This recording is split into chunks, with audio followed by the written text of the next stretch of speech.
Shavuot Tov, Rav, ça va? Shabbat Shalom. Ah, tu m'as manqué ce Shabbat? Oui, moi j'ai entendu que la semaine dernière, le Dvar Torah, il était très court. Il était très sympathique. Ah. L'essentiel, c'est pas la taille, c'est la qualité. La qualité. Voilà. Donc. Alors, que la paracha d'aujourd'hui, viens, rapproche-toi un peu, un peu de chaleur humaine. Alors, la paracha de la semaine, c'est Vayelech. Vayelech, il est parti. Vayelech Moshe, il est parti. Il est parti. Et il a fait un discours le dernier jour de sa vie. Moshe, il va, et il va dire aux Juifs et à Yehoshua ben Nun les instructions pour la suite. Yehoshua ben Nun, une petite question. Il a connu la sortie d'Égypte ou pas? Bien sûr. C'est un des deux seuls, avec Caleb ben Yefouné, qui était à la sortie d'Égypte, qui avait 40 ans et qui n'est pas mort dans le désert. Parce qu'on nous dit qu'ils sont les seuls deux à rentrer en Israël. Au-dessus de 80 ans à rentrer en Israël. Et est-ce que un des deux était explorateur? Oui, Caleb. Les deux étaient parmi les 12 explorateurs. Et c'est les deux qui ont dit du bien d'Israël. Voilà. Vous avez entendu l'histoire ou pas? Il y en a deux, ils ont envoyé 12 explorateurs. Il y en a deux qui ont dit du bien d'Israël. Et c'est les deux qui ont eu le srout de rentrer en Israël. Les seuls deux. Alors attention à vos mots, attention à vos paroles sur Israël. Mesurez vos paroles sur Israël quand vous parlez aux gens de la Galoute ou aux gens autour de vous d'Israël. Avant d'ouvrir votre bouche, réfléchissez à ce que ça peut entraîner. Tu nous fais peur avant, Ouais, non, c'est très important. Très, très important. Moi, j'en veux à tous les gens qui m'ont dit Israël, c'est très dur pendant des années. Je suis pas monté, j'aurais pu monter il y a 30 ans, il y a 40 ans. Et non, je suis monté dernièrement, il y a 8 ans. J'en veux, j'aurais pu Alors, on se met d'accord. C'est peut-être difficile, mais ça vaut la peine.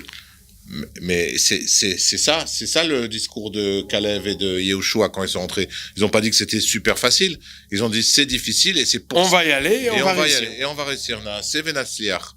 On est croyant, on n'est pas croyant, quoi. Sinon, on reste à la maison, quoi. On regarde la télé. Alors, la Vayelech. Moshe, le dernier jour de sa vie, il fait un discours. Et il dit 2 mots. Et avec ces 2 mots-là, on va réussir notre vie.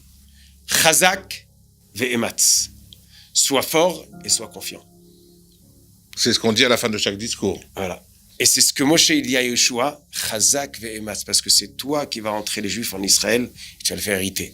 Et après, il va voir les Juifs, soyez vous aussi, Chazak ve'ematz, soyez forts. Alors, parce que Yehoshua va vous rentrer. Oui, Chazak, c'est fort, et ve'ematz, c'est quoi? Ometz, c'est la... Qu'on dit Ometz? Confiance ou la...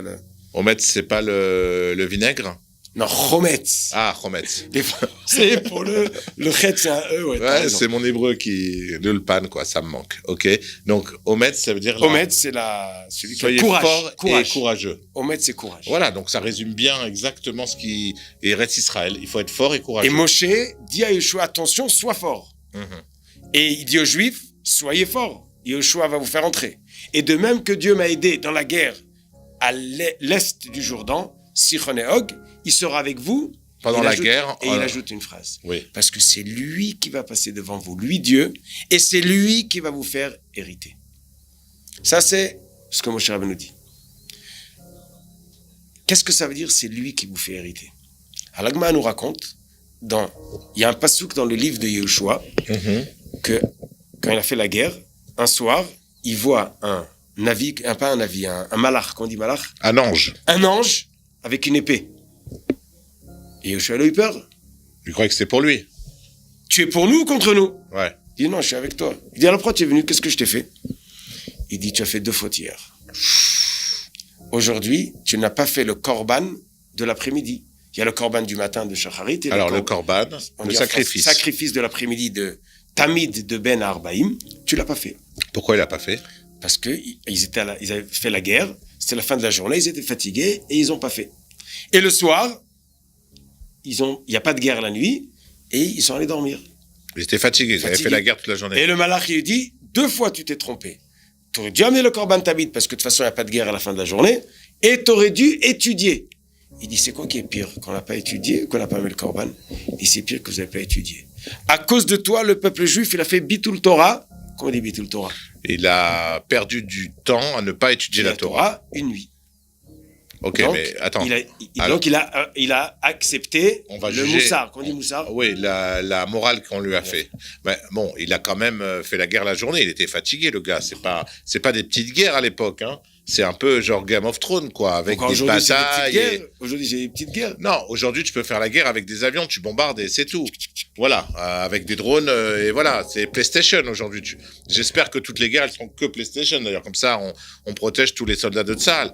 Mais à l'époque, c'était les guerres des Romains, les vrais, avec les épées, les flèches, les éléphants qui passaient devant et tout ça, quoi.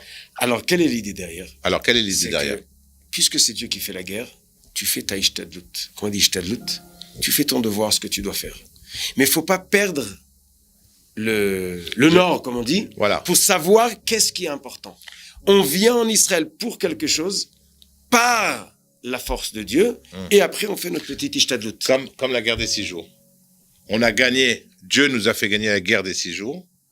On n'a pas su admettre que c'était Dieu. Et qu'est-ce qu'on a fait? Il nous a donné tous les territoires, il nous a donné Jérusalem, il nous a donné le mont du Temple, et qu'est-ce qu'on a fait?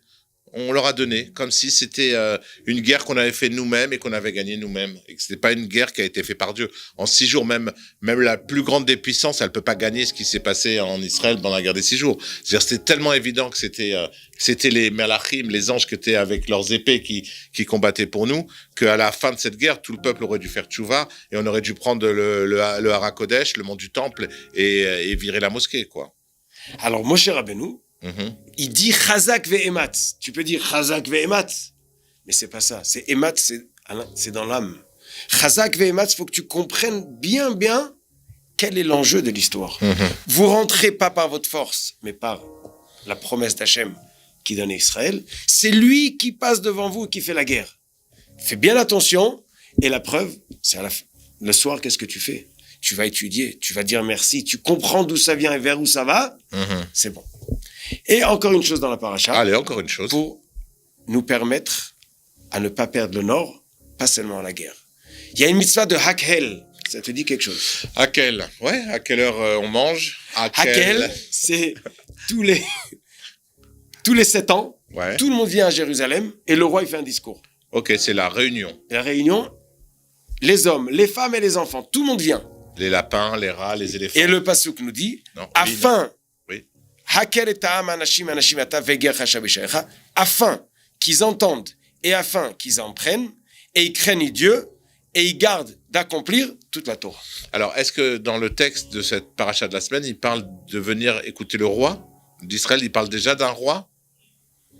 Il parle que tu ramènes tout le monde et tu vas dire la Torah. Il lit la Torah devant tout le monde. D'accord. La Gemara nous dit, tu vas marquer dans le passage, que c'est le roi qui fait ça. D'accord. Et aujourd'hui, on fait encore cette mitzvah Aujourd'hui, de on laquelle? prie pour pouvoir faire cette mitzvah, Be'ezrat Hashem, peut-être très rapidement. C'est quelle date? Ah, très bonne question.